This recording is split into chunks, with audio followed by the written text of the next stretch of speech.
Hey everyone, very warm welcome to you in another video, and this one is also related to the book that I'm reading, The Atomic Habits by James Clear.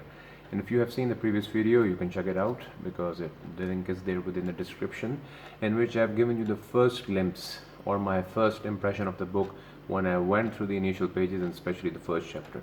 You can check it out and moving and proceeding ahead with the next chapter that I've just finished. So basically, James Clear has simply pointed out that basically there are three types of changes. We call them the process change, the outcome change, and the identity change. Generally, one way or another, if you have an academic background, almost each and every one of us has this thing. And we are aware of this concept of outcome based education, in which the focus of most of degree programs is towards the outcome. So when we are preparing learners to simply target the outcome, the moment they achieve that outcome, the story is all over. They return back to their old sets of habits. Whereas if your focus remains on the process change and especially on the identity change, that is something which is going to be long lasting, because when you will be focusing more on changing your identity or developing a new set of traits, giving rise to a new identity, that is going to be something which will remain within you. And it won't be something that is based on entirely achieving the goals. Your focus and your target would be developing a good identity. For example, your focus, if I give you the example of reading, let's say, this book that I'm reading right now. So I will simply say that I am not just trying to finish this book and, let's say, just share all the opinion that I have regarding the book. My focus or my target is not simply completing this book and to share the opinion. Rather, I want to develop the habit of becoming a reader. So I want to develop a new identity, and that is of being a reader.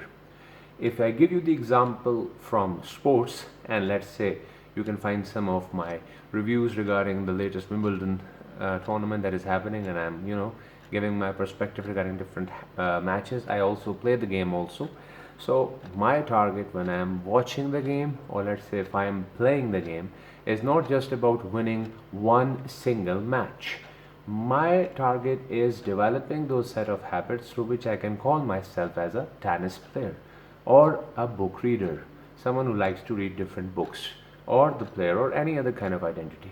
So this is something which this book is trying to teach you, especially in the first few chapters, where the writer, or let's say James Clear, is giving you an overview and gradually is going to simply share those step-by-step guide through which you can develop these habits that he calls as the atomic habits. And by now you should have realized why he has simply used the term atomic, because these are very small sets of habits that you have to inculcate within your personality, and once they become permanent, then you gradually and steadily start to see the impact that they bring about within your daily lifestyle. It's not something that you practice for a day or two and then the story is over. You return back to the old sets of habit. Rather, you have to make them an essential part of your body or your personality, just like you are made up of atoms, and atoms are the building blocks, just like cells, giving you the entire being through which you are able to represent yourself in front of people. In a similar way, you should develop these specific set of habits, small sets of habits, and if you keep on doing them again and again, as I told you, or as I mentioned in the previous video also, you're going to see the impact that they are going to bring within your life, and it's of course going to be the positive one. And those habits, it's maybe this thing will come in the upcoming chapters, but in my view, those things that certainly bring about a positive change within your personality turn out to be a little bit difficult to adapt and adopt at the first place, whereas those things that somehow are a little bit easier to do have long lasting negative impact within your personality, because you don't achieve anything out of it. Those set of habits, for example, having a phone in your hand and just scrolling down, it's a habit also, but you're not getting anything out of it, but it's so easy to do. Whereas if I tell you to simply read a book, or let's say listen to an audiobook or any other thing, So this thing will be a little bit challenging at the first place, but when you will develop it as a habit, you will start learning new stuff. So that's how these small set of habits that I can call as the atomic habits, and within parenthesis clear. So that is how you're going to develop those set of personality traits that are going to bring a positive change within your personality.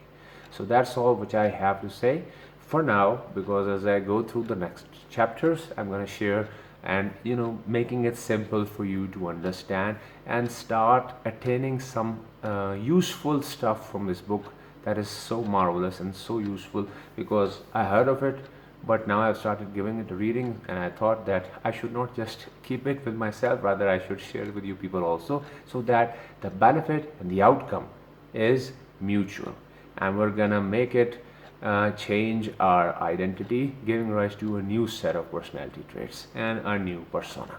So all the best to you.